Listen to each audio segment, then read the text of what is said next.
snow. Gibby's here, it's the place to go. Grab a stab of rock with Mike and the bad metal band. Grab a stab of rock and hold on tight as hard as you can. Keyboard's here, it's time for a party. And Chris has got the comment started. Grab a stab of rock with Mike and the bad metal band. Grab a stack of rock and hold on tight as hard as you can. Grab a stack of rock. Grab a stack of rock.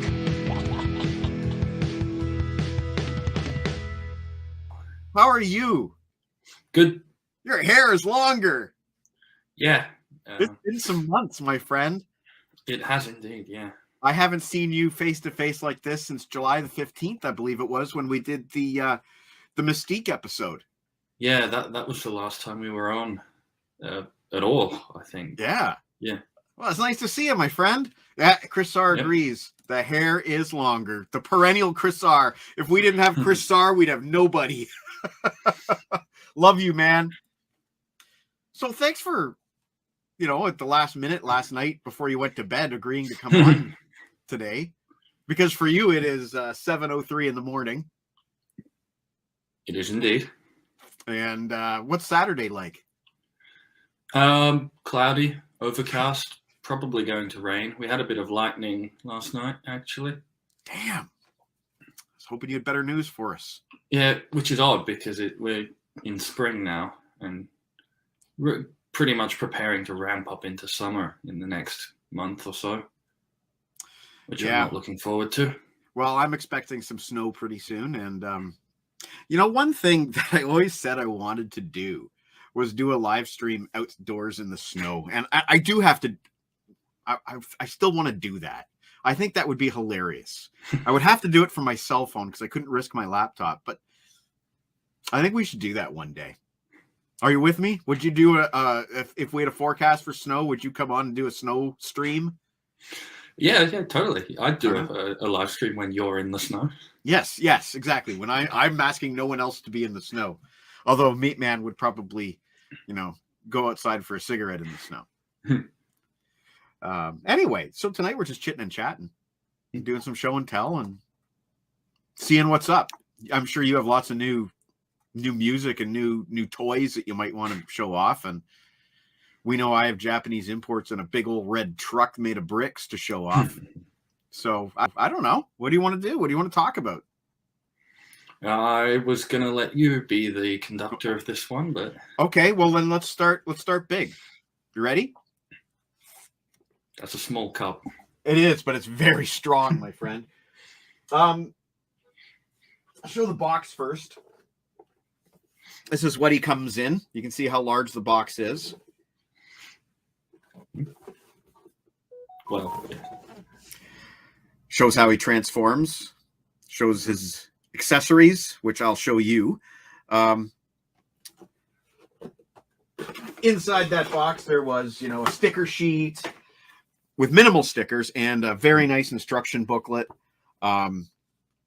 Aside from the fact that a lot of the parts are dark, dark bricks on top of dark bricks, was very easy to follow. But took me about a little over 2 days, I would say, to put Prime together. Yeah, I know a couple sets where it's like dark brick on dark brick. Right. There's this one Endor tree made out of mostly dark brown. That was a nightmare to build. My sister has the Dagobah tree. Ah, yes. But anyway, as you know, I was convalescing at home last month with after some tooth surgery, which, by the way, is still bothering me. So I built Prime over the first 2 days, and I'll show him off in his truck mode. You can see he's rather large. And I have to be very careful. I have to be very careful about how I hold him because you grab the wrong part and it's just hanging on. This isn't a feature that's listed in the instruction booklet, but his jetpack for robot mode fits right there. It's nice and I'm sure it's meant to be there, and it's an omission that it's not in the instruction booklet. He has nice little side mirrors. I love the overhead cab lights. I love the angle at which the let me see here. There we go. You can kind of see the angle of the front windows. Oh, yeah. The front grille, the headlights. Mm. There's the side view there. Very flat nose, which he's supposed to be. Nice beefy tires. I love the gas tanks on the side. He has tail lights and this is actually quite nice.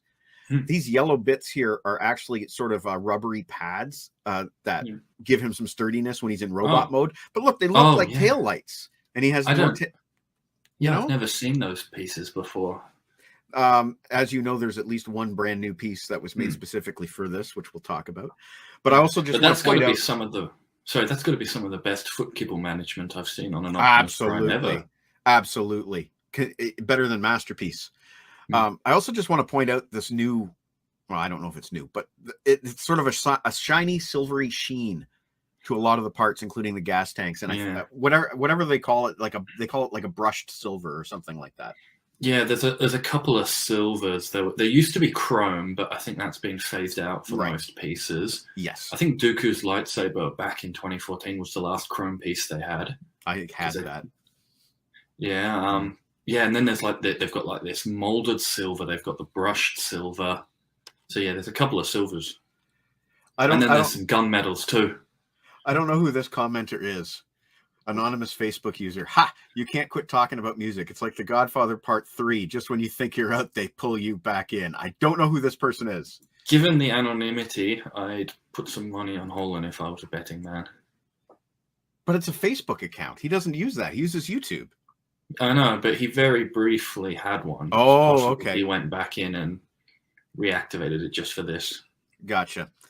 That's all. Sorry, I just want to point out, in this mode here, there's only one visible sticker, which is the front bumper. The wheels are prints. The Autobot logo on the jetpack and the two sides, they're all prints. Any other details there you see are prints. I'll get to some of the other gimmicks in a bit, but I'll transform him very carefully. So first I will remove the jetpack and his ion. There is no parts forming the way that I do this because we'll get to that. But I'm going to remove the ion blaster here, which is a beautiful accessory, by the way. Okay, very well. So very carefully here, we just sort of untab the front here and pull everything up. I'm not sure if I'm doing everything in the right order here, so I might have some bits falling off, but I'm going to move out his arms very carefully. There's nice ratchets there. Could you hear the ratchets? Yeah, the ratchets. Very nice ratchets. Elbows and shoulders both. Okay, so we got his arms out of the way. Now I'm going to rotate the entire... Well, actually, I'm going to fold these little side bits in and get his arms out of the way even more. I'm going to rotate the entire cab around like so that he is now back to front. And then I'm just going to ratchet his legs straight like so. I'm going to unclip them. They're just held together by clips. Can you see the clips? Yep. And we push his feet forward. I find that these little light bars like to pop off at this point, but push his feet forward like that. And this is a neat bit, and I want to show it on top here. Very nice detailed top, but this whole thing is hinged, and out comes his head. And lastly, we just kind of flip his hands and thumbs. Prime, you're exposing yourself. Prime likes to show off his pecs, but we're going to sort of... This whole thing kind of comes down naturally. It just, you have to have everything lined up right, but it just tabs into his belt line there.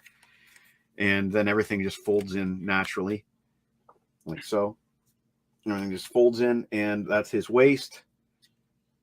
That's Prime in robot mode. His hands are kind of goofy there.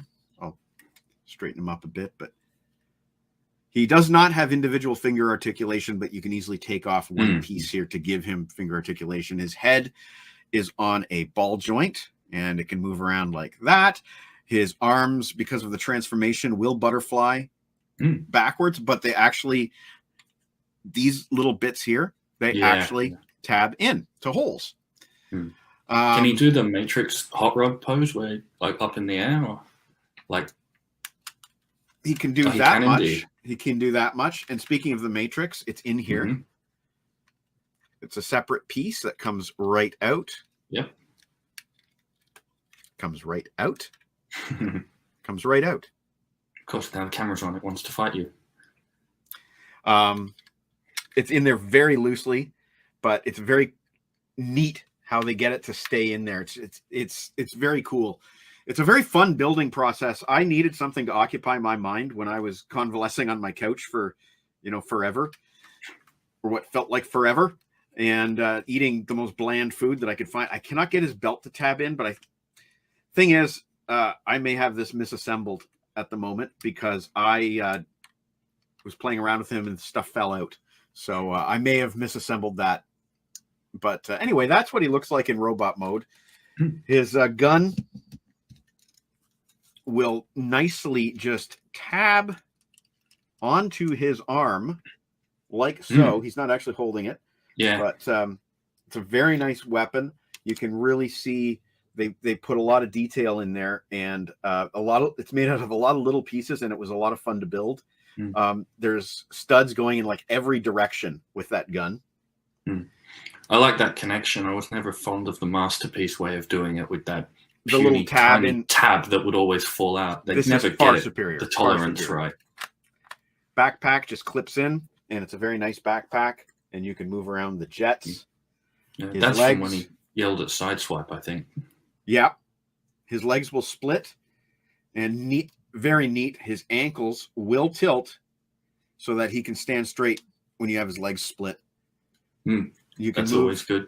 You can move. You cannot move his leg backwards, but you can do a forward kick about that far. And his knees do. Oh, and one other thing is that these gas tanks are supposed to go like that. Yes. I'll show you some of the other accessories. Yeah, I grabbed Black Zarek, but he's a bit big. You don't have to. You were referring to parts forming. This is the only parts forming. Yeah, if you choose to take off his fender and put on the belt, but I don't like the belt, so I leave it off. Most people have chosen to leave on the belt. He comes with the movie. Is it the movie that this was in, The Axe, or was that the pilot? I think it's the fight on Sherman Dam. Okay, which would have been the pilot. The pilot episode. He had this axe. It's not a very good axe. It looks terrible from one side, and it. There's no point in even putting it on. To be fair, a lot of official Hasbro accessories look not as good from one side. Oh, it's Brian Richards. It's Brian Richards is the Facebook user. Hello, Brian. I don't know why your name isn't coming up. You're right. We don't have names anymore. We just have designations. I have noticed that the interface with Facebook is different than it used to be, but he comes with an Energon cube, which was neat, transparent pink. I think it should be a little taller and more cubish. That's my nitpick. And he comes with his nameplate, which is basically just one big piece with a sticker on it. Oh, and the leg pieces on the Prime have stickers on them. And I think that's basically all the stickers. There's, most people who buy Lego, they don't like stickers. They'd rather get printed pieces. Stickers are prone to wear, blah, blah, blah. So yeah, you can mess up the alignment. Yeah. You can mess that up easily. And I did that on my Millennium Falcon when I got that back in, 2007 or 8 or whatever. It depends which Falcon you got. There's been Falcons on the shelf. I believe it was pretty much continuous. I believe it was the second Falcon. The second, not the first. Well, regardless, anyway, they're prone to wear as well. And a high price. That was $240. So for a premium product, you want a premium product for a premium price. So, the more printed pieces, the better. And it was, and the eyes are printed.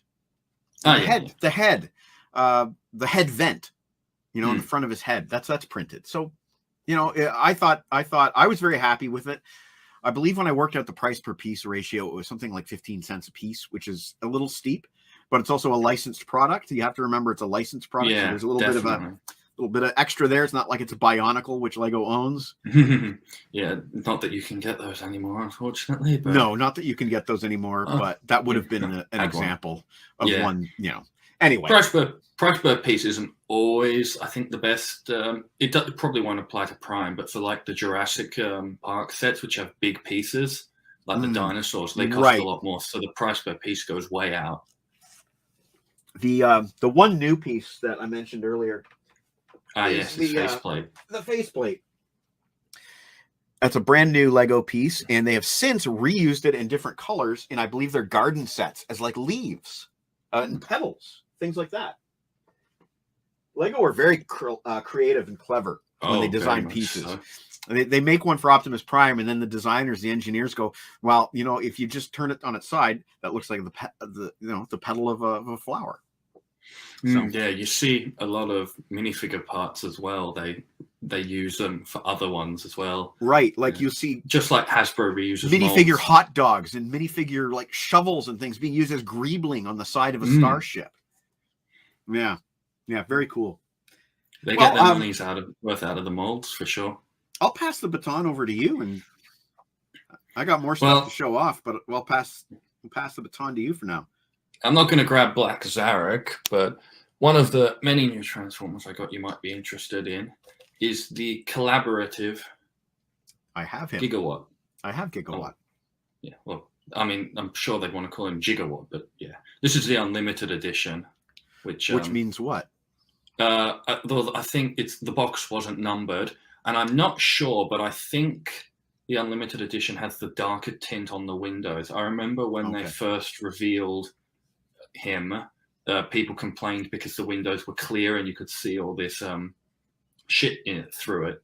But I don't know if they fixed that for the limited edition as well. But the Unlimited Edition, they definitely have the tinted windows from the second one. I usually like to fold these in here. It's not. I believe mine is the untinted.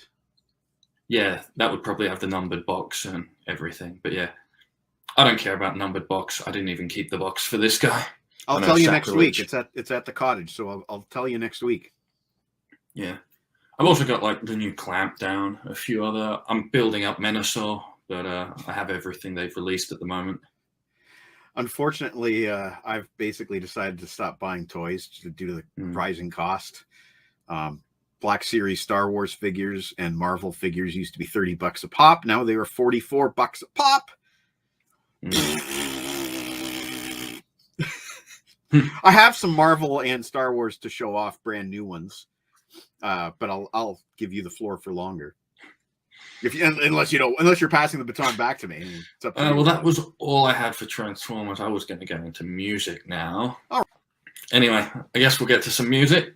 Yeah, I'm going to show off some imports in a bit. The new CCR is really good. When I say new CCR, it was released back in September. It's a live album from 1970. Nice. Yeah. And that's the full classic lineup?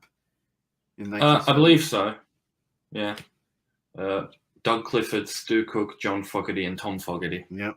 Nice. Yep. That's cool. Pretty much all the songs you'd want on it. Underrated band. Well, maybe not underrated, but not celebrated enough today. Yeah, I'd agree with that, yeah. The only problem is this is all the CCR I need now because it's that good. Now, I'm going to ask you, I know that you and I don't necessarily find the same things funny, but have you ever seen the movie The Big Lebowski? Mm-mm. There's an entire subplot where his car gets stolen and there's some Creedence tapes in the car and he's really upset about the stolen Creedence tapes. But of course, there's a bit of CCR in the movie soundtrack. And Looking Out My Back Door is playing when he is in a self-inflicted car accident. And just the context of it, the way that it's edited together, how the movie is cut to the song. And it is just so funny. And I don't know if you would find that movie funny or not, but I will just recommend to you, just for the soundtrack alone, the film The Big Lebowski. Brilliant soundtrack, in my opinion, and probably the Meat Man's opinion, a brilliantly funny movie. But we don't see eye to eye on comedy. No, I'm a boring person, you see. I didn't say that. No, I said that. Shall I show off an album? To say that. Shall Might shall as I well. show up? Yeah, okay. Well, I'll show off the new Def Leppard. To get all the tracks, you had to buy 2 separate Japanese import CDs. That's nothing compared to some of the things you've bought in the past. No, how many like, I times think- you've bought them. I think the Alice Cooper "Welcome to My Nightmare," I think I required 4 versions to get all the songs. Yeah, there was a Maiden one that was like 3 or 4 as well. Back in that time period where they were like throwing bonus tracks on everything, different bonus tracks on every iTunes, edition. Europe, deluxe, Japan, vinyl. Yeah. Anyway, this one here, which I'm going to say this is the deluxe edition just because it's in color and it's a digipack. This one here has the bonus tracks Goodbye for Good This Time, the avant-garde version, and Lifeless, the Joe only version, meaning the original was a duet. There's some duets on this album which turned off some people. And when you add the bonus tracks, it's a bit too ballady. It's better off without the bonus tracks. It becomes too ballady. This one here, I can't read the bonus tracks because they're in Japanese. So we have to open up the booklet and see. The bonus tracks here are Angels, Can't Help You Now, the stripped version, and This Guitar, the Joe only version. Again, that was a duet. Can't remember with who. Was it Alison Krauss or somebody like that? No clue. I feel like I want to look that up before I move it on. Come on. Liner notes. Forget it. Anyway, That's sort of like when they did the Rockade Armenia, and I think the last track is just Ian Gillan singing through it. I was so disappointed when I bought that. I was so disappointed. I didn't get the full version until, that single that was released about 10 years ago. I've got that one, the DVD and the CD. And yes, that one. It's excellent. You finally get the full version that was in the music video with Bruce Dickinson and Paul Rogers, Bryan Adams and Alex Lifeson and Brian May. And anyway, I will just sum up by saying there's a reason that I'm not going into a lot of depth about these songs and the CDs. As much as I was excited by the very first track, which I believe was Take What You Want. It wasn't the first single, but it was the first track on the album. Great track, but I barely listened to it this summer. It has not grabbed me the way that other albums this summer did, being Ghost and Scorpions. Those two grabbed me. I know virtually like every song off by heart. I'm going to pontificate for a minute. As you get older, you have less time to invest in new music than you did when you were younger. Because when I was younger, let's say I had 100 albums, maybe. I'm listening to that same 100 albums. If you listen to only one album a day for a year, you've listened to each one 3 times. That's impossible now. I have what? Like, I don't know how many. I'm going to say 6,000 at this point. Wow. How many years would it take? You do not get a chance to grow with a new album today at my age with my collection. And we were also talking just earlier this week about Iron Maiden, Senjutsu, double album. Great album. I listened to it earlier this week, and I can't tell you how a single song on it goes. I couldn't sing you a single track because it's a double album that arrived. Didn't have to be. It didn't have to be, but it's a double album that arrived late. I was like 49 years old when it arrived. I still listen to Old Maiden. I still listen to this week. I listened to everything from the first album to Virtual 11, except I skipped Somewhere in Time because I play it so frequently. I didn't listen to it, but I played every album from the first one to Virtual 11. I still love those albums. They still hit me, and I hear new things. Like, I actually enjoyed No Prayer for the Dying this time. Finally. Yeah. So, for me to continue my love affair with old music and to continue to absorb new music, they're not equivalent. And Senjutsu will never occupy a space in my heart the way that Power Slave does. It's impossible. That's just space-time continuum. That's it for me pontificating. There was one more thing I wanted to add. When a legacy band like Iron Maiden puts something out like a double album, it takes so much digestion time. You do not get a chance to absorb it. Guns N' Roses put out an EP this year that I've played dozens and dozens and dozens of times because it's a short digestible length. And I know all the new Guns N' Roses songs. off by heart. Okay, I'm done. Yeah, being younger myself, having the option. One of the very first Iron Maiden albums I bought was The Book of Souls, and it is my favorite of the lot because, yeah. How old are you? Yeah, 23. 23. So, you know, at my age, when I was 23, the newest album was The X Factor, and I didn't have nearly as many albums as I do now. So The X Factor was in very constant rotation.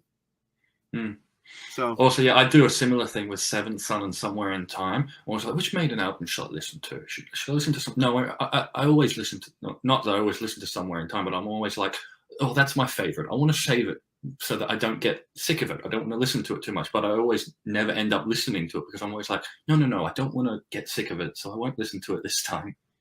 You want to hear something funny that I only noticed this week? Not all, but many of the tracks on my Seventh Son of a Seventh Son MP3 library, they're mislabeled. So I'm listening to Infinite Dreams, but it says The Clairvoyant. And I'm like, I only noticed it this week that I've mislabeled all the tracks. Oops. Yeah, I have a Australian tour edition of Concrete Blonde's Bloodletting, and it's got 4 bonus live tracks. The order that they're listed on the track list is not the order that they are on the disc, so they're all mislabeled. So you see Roses Grow, which is like a lighter song, and it's this blistering rendition of God is a Bullet is what comes out. Funny, yeah. And The Sky is a Poisonous Garden is this, almost thrash song. But when you see The Sky is a Poisonous Garden, and it's what's labeled as The Sky is a Poisonous Garden is Tomorrow Wendy, which is a tender ballad. So I'm like, oh, did they go for an unplugged version of this? And then I realized, I know. I'm listening to Tomorrow Wendy. It's mislabeled. I had the same problem with my Never Say Die, Black Sabbath. All the songs are mislabeled. I'm like, that's not Junior's Eyes. That's like Swinging the Chain or something.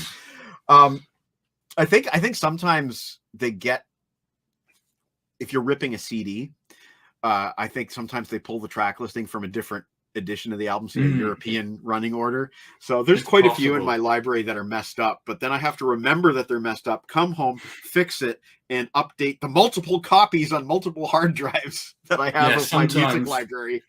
Yeah, sometimes it identifies the completely wrong artist. One time for one of my Iron Maiden ones, it identified the writer as Los Dianos. Los Dianos? Yes. Like Paul Dianos and multiple of Paul the Dianos in like Spanish or something. That's funny. Well, maybe that's the name of his publishing company. I doubt it, though. No, yeah, I doubt that, yeah.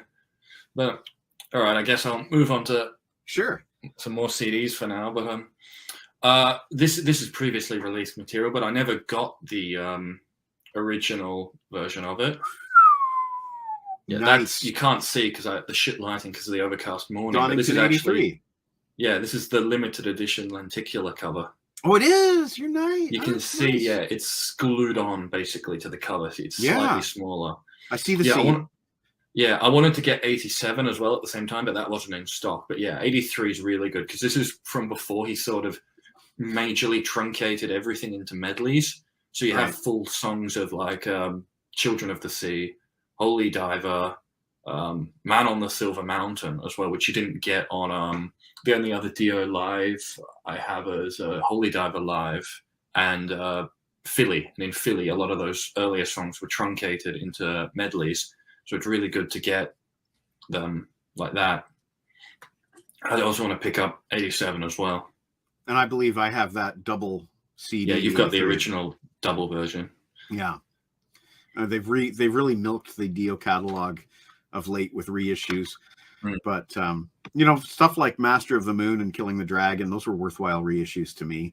They had bonus tracks that I didn't already have. And Magica wasn't everything I hoped it would be, but it wasn't bad.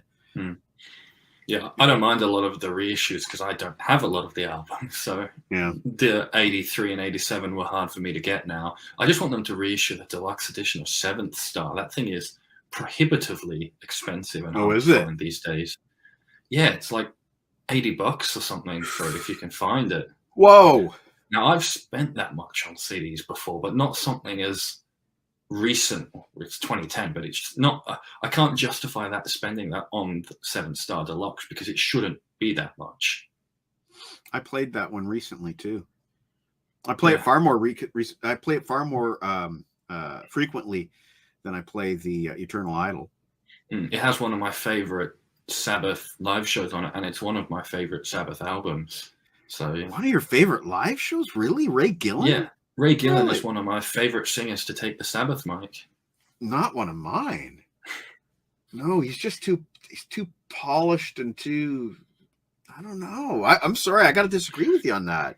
Plus, I love the keyboard presence on that. The live keyboard, show as yeah, well. Jeff Nichols, yeah, absolutely agree. That's going to be the highest he's ever been in the mix. I do. I gotta say, man, I don't agree with you with Ray Gillen as the frontman of Black Sabbath. I mean, I'm not knocking his voice, and coming from Glenn I'll admit Hughes, he's a bit of a Dio clone, but I thought singer. I thought he was a good replacement for Glenn Hughes because he was able to do those notes and do justice to the Glenn Hughes material who he was replacing. But as far as I'm concerned, Tony Martin was hands above. He was the replacement singer that we needed and deserved and got. Honestly, that's the way I see it. People compare him to Dio, and I get that, and he does have a completely different style, though. When you actually listen to Tony Martin and compare him to the Dio versions, they're actually nothing alike. Yeah, I never got the Dio clone thing for Martin when Ray Gillen was right there and was more of a Dio clone. Whereas I don't hear the Dio clone side with Ray Gillen as much, but I don't know. For me personally, first time I heard Ray Gillen, he was more of a David Coverdale clone because he was singing in Badlands. And a lot of people, when Badlands came out, a lot of people were like, "Holy F, that guy sounds like David Coverdale." I remember distinctly in '89, a lot of people were like, "This band it sounds like exactly like Whitesnake." So for me, that's where I get. That's where my mind goes when I hear Ray Gillen. My mind doesn't go to Dio. Interesting. Yeah. I mean, I love the Martin era, but just purely based on the singing, Ray Gillen's probably my favorite. Wow, the contrarian strikes again. I'm ever glad we had this conversation. I will give props as well to Dave Walker, who only ever did one song, but I love his voice on that one song, which I guess, even though he doesn't say Junior's Eyes anywhere in the song, we're calling it Junior's Eyes. Yeah, I think he might have came back for that. A couple of years ago, this guy organized this sort of tribute album with a bunch of previous Sabbath. Is that Emerald Sabbath? Yeah, that's the one, Emerald Sabbath. Yeah, I think Walker might have come back for that. I can't tell you off the top of my head if he did, but I wouldn't be surprised if he did. I love the way he sings Junior's Eyes. I mean, I know you know the track. There's one part where he's like, okay, so there's a part that goes, "Oh yeah, yeah, yeah." And then at the end of the song, he's like, "Oh yeah, yeah, yeah, yeah." It's just I love that bit, I just love it. It would have been interesting to see where they went with him, but 'twas not meant to. I think they would have got more bluesy, but 'twas not meant to be. And we ended up. One of the things I love about Black Sabbath is I've always loved bands with multiple lead singers over the years because you get the same basic core sound, but then you get new spins on it all the time. And Sabbath, Sabbath. But I think Sabbath was the first for me. I was there was always Maiden, there was Di'Anno and Dickinson, but everybody in my neighborhood, it was hands down Dickinson. He was the favorite. Di'Anno was considered, they're not quite there yet. This is just the attitude of kids in the street when I was growing up. But with Sabbath, it's hey, fickle fans. When I first discovered Sabbath, Ian Gillan was the current lead singer. Actually, he had probably just left, and they were in that inter-album period where they had Jeff Fenholt and trying to think of some of the others before they settled on Glenn Hughes to do the 7 Star album. They had a few other guys in there. Jeff Fenholt was one, and the dude Donato, what was that? Donato, yeah. Dave Donut Donato, and there was at least, I think Ron Keel was involved at one point, and the lead singer from Kick-Axe, whose name is now escaping me. Deke's gonna smack me in the head. George something. He was involved. Should have said Spectre General. He might not have known. Spectre General, Kickaxe, yes. Hey, John Hubner's watching, and he disagrees with me on the Whitesnake thing. That's weird. Maybe it was only up in Canada where this was being said. But I mean, the only Badlands I've heard is that live cover they do of Purple Haze, and that's just classic Gillan belting it out. It's from a bootleg that Deke reviewed many, many years ago, One Night Live in Boston. Okay, I might have to track that down then. And you might have to get some Badlands in your life, because I mean, you like the members generally. Eric Singer had just departed Black Sabbath basically at that point. And we got Jake E. Lee on lead guitar, Greg Chase on bass, but Jake E. Lee being the big name that got them signed. And it was kind of a big deal, hey, we got a Sabbath drummer and a Sabbath singer and the Ozzy guitarist. But they put out just this really dirty, kick-ass, raw, bluesy metal album. I'm going to say metal because it's heavy. When the first single, Dreams in the Dark, hit Much Music, I'm sorry, John, everybody was saying, wow, that guy sure sounds like Coverdale. Everybody was saying, I don't know. Maybe it was just in Canada. I don't know.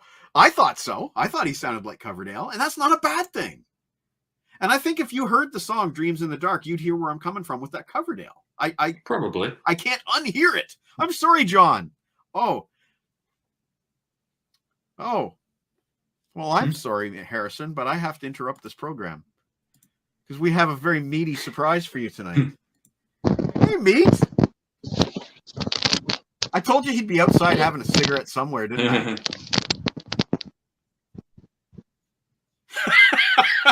I'm trying to do it without turning my head. I love this man. How are you? Hello, everybody. How are you? How's it going? Can you hear me? Good. Come stai? God, he looks like Not bad. Is it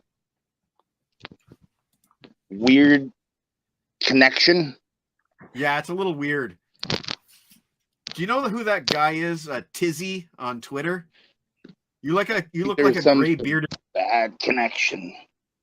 You look like a gray bearded Tizzy right now. No, he's wearing a black. He does look like a garden gnome. I don't know who that is. Well, you look like him. I don't know who that is. That's fine. It's completely new to me. How are you tonight, my friend? I thought. I was with Tom and Bucky last night, and I coined to myself the new Uncle Jesse. That's a Canadian reference that Harrison won't understand. Not really. It's not Canadian. Well, no, it's not. Oh wait, no. I was thinking of cousin Jesse on Beachcombers is what I was thinking. Uncle Jesse. No, I was talking Dukes of Hazzard, right? On the Dukes of Hazzard, yeah, Dukes of Hazzard. We were just discussing, sure. and Mr. Hubner here, the esteemed Mr. John Hubner, who I have a tremendous amount of respect for, and is from the same generation of rock and roll that I am. We were just discussing if Ray Gillan and David Coverdale sound similar vocally, and I was saying that in '89 when the Badlands album came out, yeah, they were compared. Yeah. Well, you also have to consider in that whether we're talking about David Coverdale singing properly or singing in Deep Purple in 1975, because there's a big difference. No, David Coverdale circa 87, because that was what we were listening to at the time. All right. Do you have an opinion on this, Meat Romney?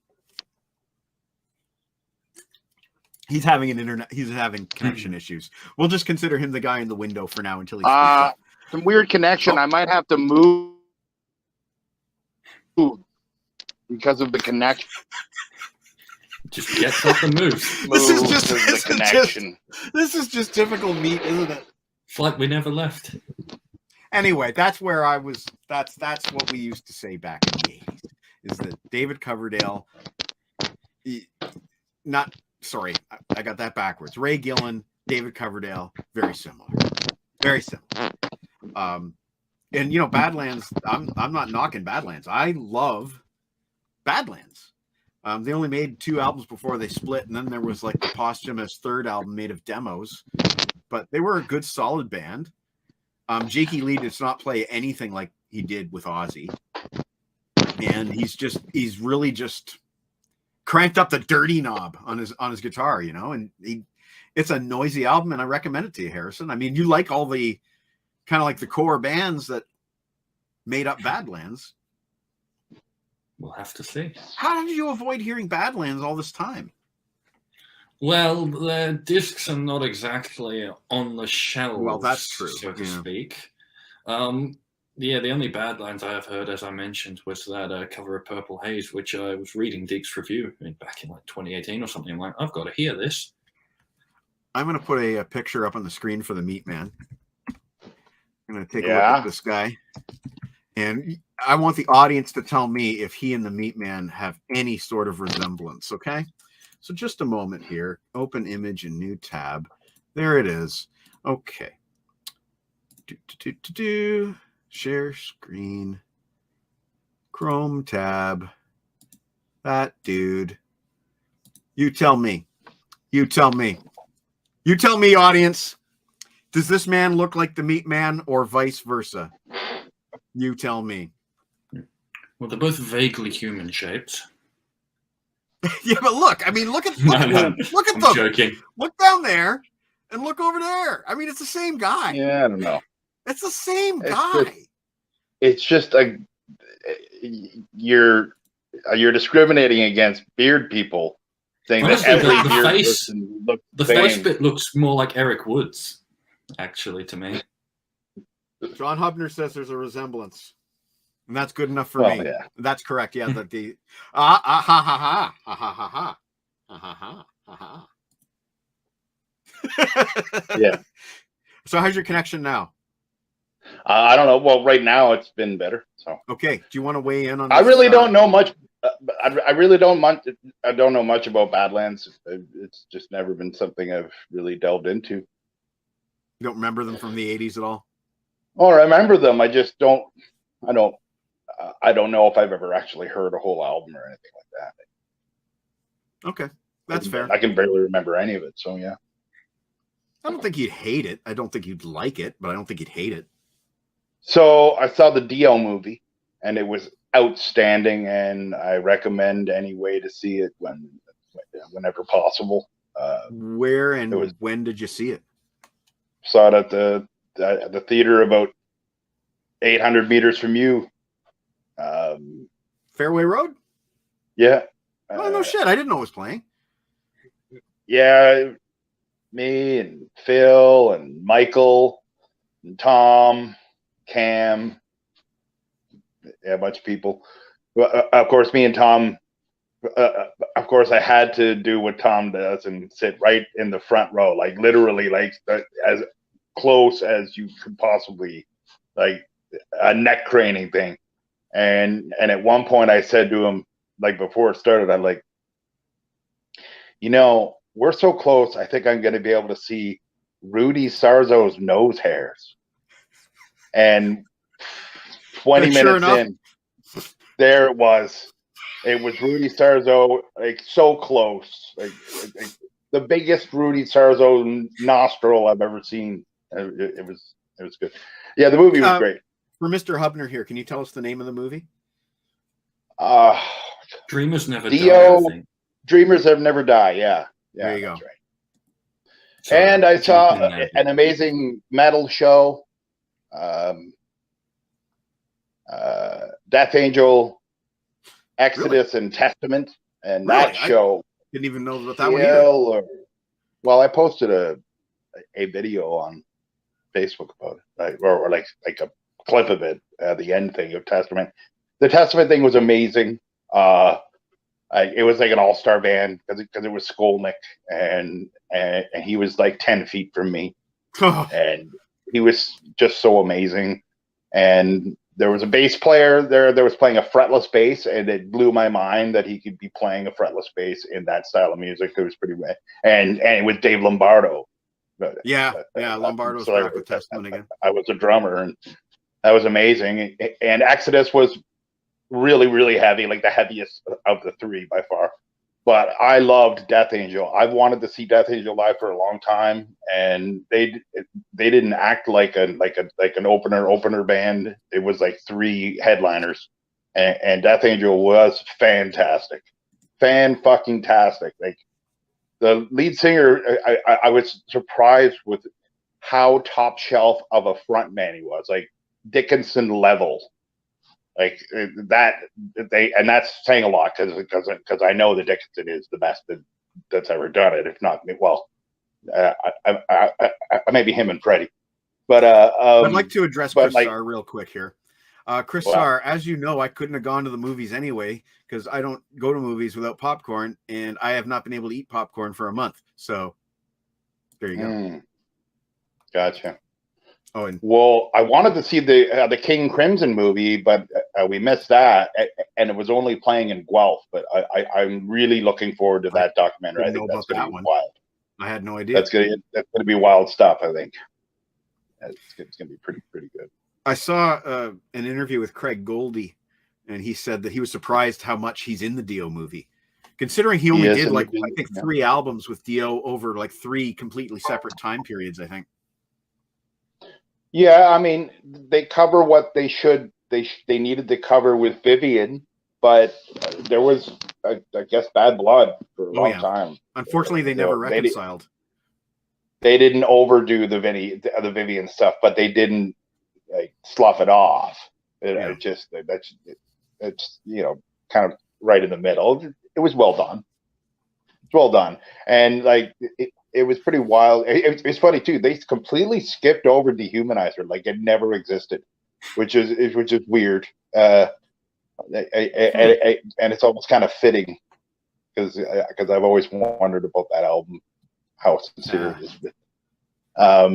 Raise the metal fingers for Dark. Yeah, the movie was great. It was.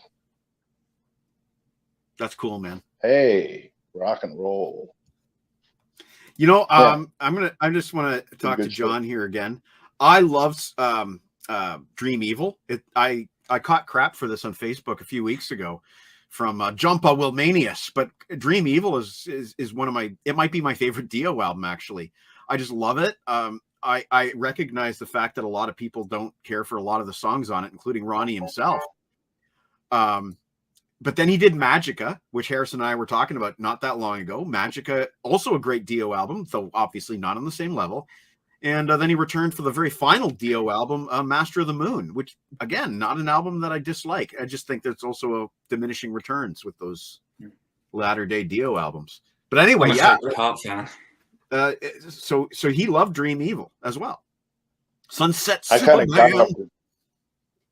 I kind of got off the Dio train at Sacred Heart. That's Sacred Heart. I remember having it on vinyl and not really getting into it, and I don't think I think the next one is probably Dream Evil. I have no idea. It is. They did the intermission EP and Dream Evil. I probably didn't ever even give Dream Evil a chance, because at that point had kind of, that very time it was like all heavy, so that wasn't heavy enough, so it just kind of went away. How about you, Harrison? What do you feel about Dream Evil? I have not heard it yet. Okay, well, you know what? I got to get Harrison. Maybe I'll send you some tracks of my favorites, but I got to get you caught up on a little bit of Badlands and a little bit of Dream Evil. Yeah, I'm a Sacred Heart fan, so I got no problem with Sacred Heart either. That Sacred Heart live album was for a long time all the Dio I needed.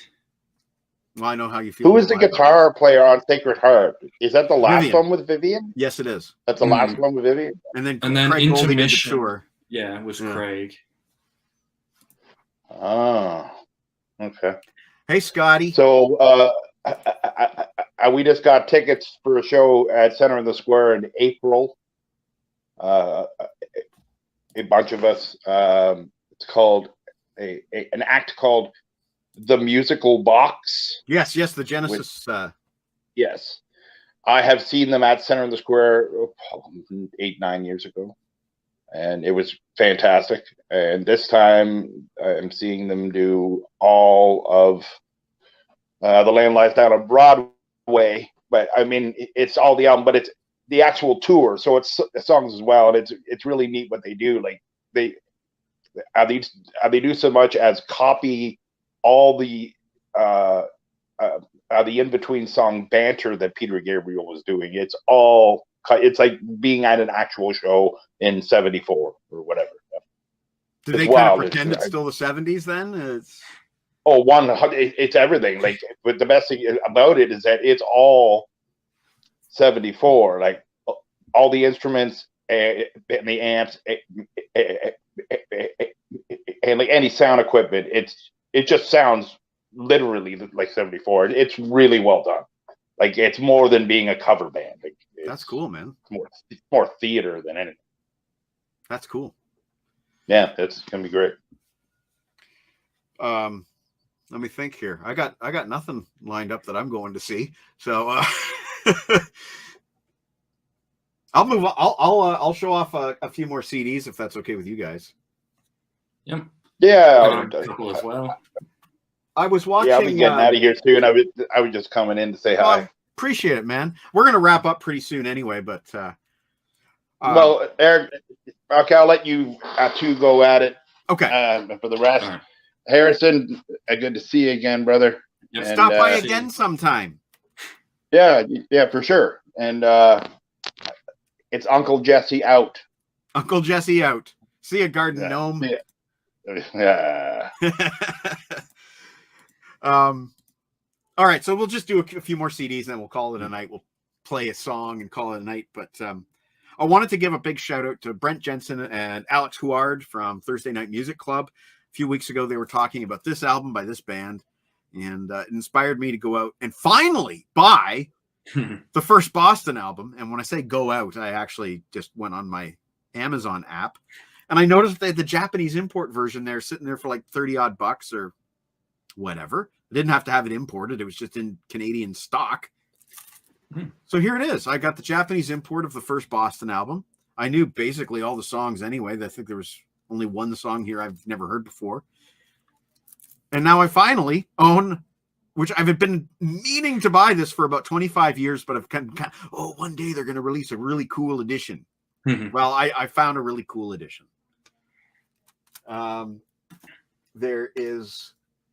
This was a birthday gift. Exactly the same deal. It was in Amazon stock. And my sister bought, or was it my mom? One of the two of them. I'm sorry. I can't remember who bought this for me because we did that Jazz Saturday episode with Robert Lawson and Aaron. And Robert Lawson was raving about this album. It's the album that, I believe, if I get all the details correct, it's the album that came after Jack Johnson when Miles was kind of like working with jazz rock fusion. So I enjoyed it very much. At the time, it was critically panned, and it has become a cult classic since then. And I believe Mr. Lawson has a lot of different versions of this, and this cover is ever so slightly different from the regular version. And finally, the last CD that I imported from Japan, and maybe the last CD for a long time that I import from Japan, the new Journey, which I have not shown off at all yet because when I did that episode of Tim's Vinyl Confessions, the CD hadn't arrived yet. So this is the new Journey. The bonus track is a John Cale ballad called Hard to Let It Go, which has grown on me actually since I reviewed the album. And I might give it like half a point more than I did at the time. I like this album. I think it's quite good. If I had to pick my top 3 albums for the year 2022, they would probably be the new Ghost, Impera, the new Scorpions, Rock Believer, although those two are interchangeable at number 1 and 2, and the new Journey, Freedom. That's where we stand for 2022. For me, it's just Tony Martin. That's the only real new album I've been interested in. And I knew John would dig on the corner. I knew you would dig that. Well, Harrison, we've been on an hour. We said we were going to go an hour, and I'm going to go and... May I show off the last few absolutely. CDs? Yeah, this is it, man. Yeah. You've already seen this one, but I just got it recently for the really cool translucent orange cover. Yes. And look at my reflection in your CD. Yeah, now it's just two LeBrains on the panel. And one's got a slight delay to it. Yeah, this bit here and the track listing is actually printed onto the disc. not Onto the the disc, case. sorry, the case, which is No kidding. interesting. That's not a Yeah. plastic inlay. No, yeah, no, they do have a plastic on the front. They've got the liner notes, But that logo bit, yeah, is- Wow. and there's no actual rear insert. I don't know if it ever came with one or whether I doubt it. it just I didn't highly have doubt it. it. But yeah, I don't know where this is from. Whether it's I don't think it's a promo, but maybe it is. But Are you going to Dunno. try to get that sticker off the front? I already have tried. That's Okay. what's left after I tried. Okay. But yeah, I might go at it with something. I've also been doing some Japanese importing of my own, but not new things and not bonus tracks, but from Rob's neck of the woods. This is the Biohazard 2. Japanese, in Japan, Resident Evil is known as Biohazard. So this is the Resident Evil 2 soundtrack from 1998. But because it's the Japanese version, it says Biohazard 2 on it. Interesting. Yeah. I still have to send you that parcel that Rob gave me to send you. Oh. I'd completely forgotten about that. I have to make a trip to the post office before Christmas. Email me your mailing address, will you? All right. And a couple last ones. The new Slade live album box set. Nice. Really good. 5 live albums, 3 of them completely new. There's plenty of live Slade to go around now. 5 Lots live of- albums. How many discs? 5 discs. 5 discs. It's got Alive and On Stage, which were already released. It doesn't have the previously released Alive Volume 2, which is peculiar, but it's got the full Alive at Reading, which was previously an EP. And then it's got a show from 75 and 81. So there's plenty of classic tracks. I believe that's the year. But plenty of classic tracks. If you've seen Slade in Flame or know the album, the 75 show is from that tour. And lastly, Mike, you've already seen this, but one of the holiest of grails I have just I'm jealous. acquired. I'm jealous. It's a soundboard bootleg of most of the main show from their Brazil 1996 show. The show was broadcast on TV. It doesn't have all the tracks. There are some unique tracks to the broadcast, and there are some unique tracks to the disc, but this is all soundboard, completely clear, really good. A couple of songs have some splices, but not really any of the ones that you'd be that you wouldn't be able to get other good renditions of from the tour. Really good. What's funny is that not only is this back tray put in upside down, but I don't know if you can see, but Man on the Edge is mistitled as Falling Down. Of course it That's is. The first track there. Of course it is. What's Fortunes of War? Blood on the World's Hand is mistitled as Out of Control. Okay. And where are we? What's the last one? Oh, yeah, Sign of the Cross is mistitled as The Name of the Rose, which I don't even know how they got that one, because he has the sign of the cross more than anything else. Yeah, like the sign of the cross, the name of the rose is the second line of the chorus, not the first. Yeah, Anyway. there's a really good renditions of all of the Blaze songs he does, but 2 Minutes to Midnight's really good on here. Fear of the Dark's really good on here. The Clairvoyant is too, and The Evil That Men Do. Probably one of the best nights they had of that tour. Very cool. All right, well, Harrison, I thank you for joining me tonight for just some fun and games and some toys and music and Thank some you meat. for having me on. A little bit of meat and a little bit of some music that I'm going to have to get sent your way. Have a great Friday night, everyone. Thanks for joining us. Adios.